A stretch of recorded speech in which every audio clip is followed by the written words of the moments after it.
మనందరి జీవితంలో ఏదో ఒక దశలో ఒక ప్రశ్న ఎదురవుతోంది. అసలు మన ఉనికికి అర్థమేంటి? మనం ఎక్కడ్నుంచొచ్చాం? మన గమ్యమేంటి? ఈ ప్రశ్నలకి సమాధానం వెతుక్కుంటూ సాగే ఒక అద్భుతమైన ప్రయాణమే ఈ శైవ సిద్ధాంతం. ఒక్క క్షణం ఆలోచిద్దాం. మన జీవితానికి అసలు పరమార్థం ఏమై ఉంటుంది? ఈ ప్రశ్న మానవజాతిని అనాదిగా వెంటాడుతూనే ఉంది. అయితే దీనికి ఒక సమాధానం ఒక పురాతన దక్షిణ భారత తత్వశాస్త్రంలో దాగి ఉంది. ఆ తత్వశాస్త్రమే శైవ సిద్ధాంతం. ఇది కేవలం ఒక థియరీ కాదు, మనల్ని బంధనాలు అనే చీకటి నుండి జ్ఞానోదయమనే వెలుగులోకి నడిపించే ఒక స్పష్టమైన దారి. మరి ఆ దైవిక కరుణే ఈ ప్రయాణంలో మనకి దారి చూపే దీపం. ఇంతకీ అసలు ఏంటిది? చాలా సింపుల్గా చెప్పాలంటే ఇది దక్షిణ భారతదేశం, శ్రీలంకలలో బాగా వేళ్లు నునుకున్న ఒక ప్రత్యేకమైన ఫిలసఫీ. దీని ప్రకారం ఆత్మ అంటే మనం, మరి పరమాత్మ అంటే శివుడు, వీళ్ళు ఇద్దరూ వేరువేరన్మాట. ఆ శివుని అనుగ్రహంతో ఆత్మబంధాల నుండే విముక్తి పొందడమే దీని అంతిమ లక్ష్యం. ఈ మొత్తం అన్వేషణను అర్థం చేసుకోవాలంటే మనం మూడంటే మూడు కీలకమైన పదాలను తెలుసుకోవాలి. అవే పతి, పశు, పాశం. ఈ మూడింటి చుట్టూనే ఈ మొత్తం తత్వం నడుస్తుంది.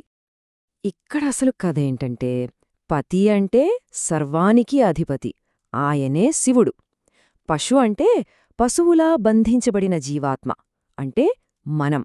మరి మనల్ని బంధించిన ఆ తాడు పేరే పాశం. చూశారా ఆత్మప్రయాణం ఎందుకవసరమో? మనం ఆ పాశం నుండి విడిపడాలి. మనల్ని కట్టిపడేసే ఆ పాశం నిజానికి మూడు పదునైన సంకిళ్ల సమాహారం. మొదటిది ఆణవం, నేను వేరు ఆయన వేరు అనిపించే అహంకారం. రెండవది కర్మ, మనం చేసే పనుల వల్ల ఏర్పడే మంచి చెడుల బరువైన మూట. ఇక మూడవది మాయ, ఈ కంటికి కనిపించే ప్రపంచమే నిజమనుకునే భ్రమ. ఈ మూడు మనల్ని లాగిపట్టి ఉంచుతాయన్నమాట. సరే, బంధాలున్నాయి, అంతా బానే ఉంది. మరి వాటిని ఛేదించుకొని బయటపడటానికి ఒక మ్యాప్ కావాలి కదా. శైవ సిద్ధాంతం ఆ మ్యాప్నే మన ముందుంచుతుంది. అదే ఈ 36 తత్వాల రూపంలో. 36 ఈ నంబర్ బాగా గుర్తుపెట్టుకోండి.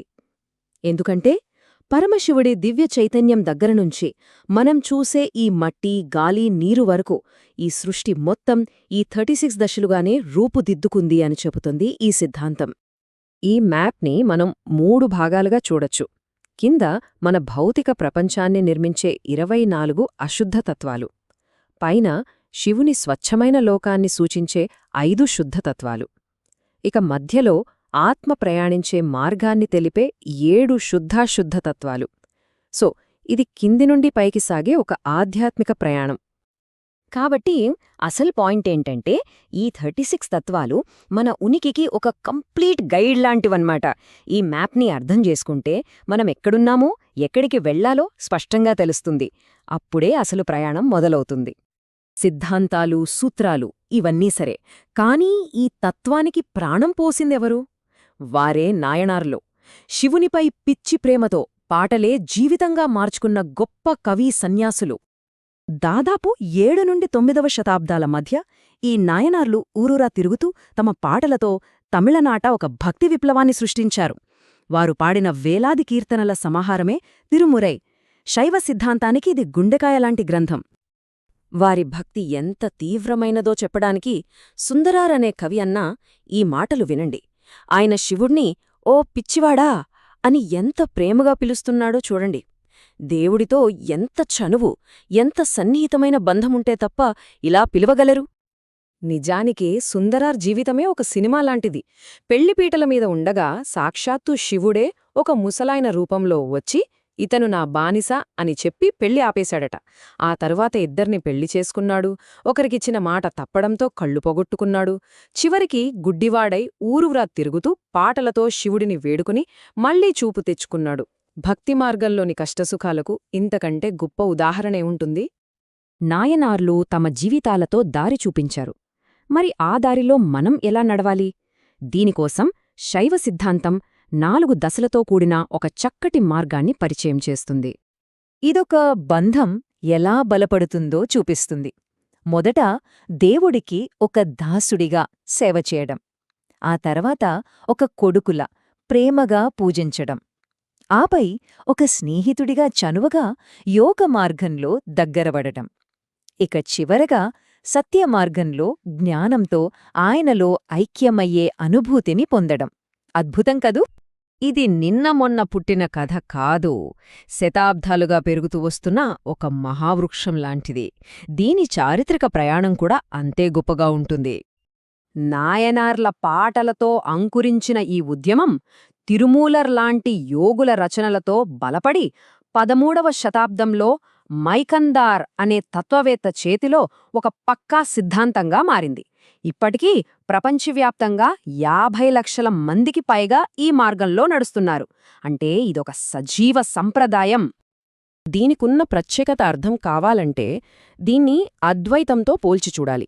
జీవుడు, దేవుడు ఒకటే అని చెబుతుంది అద్వైతం.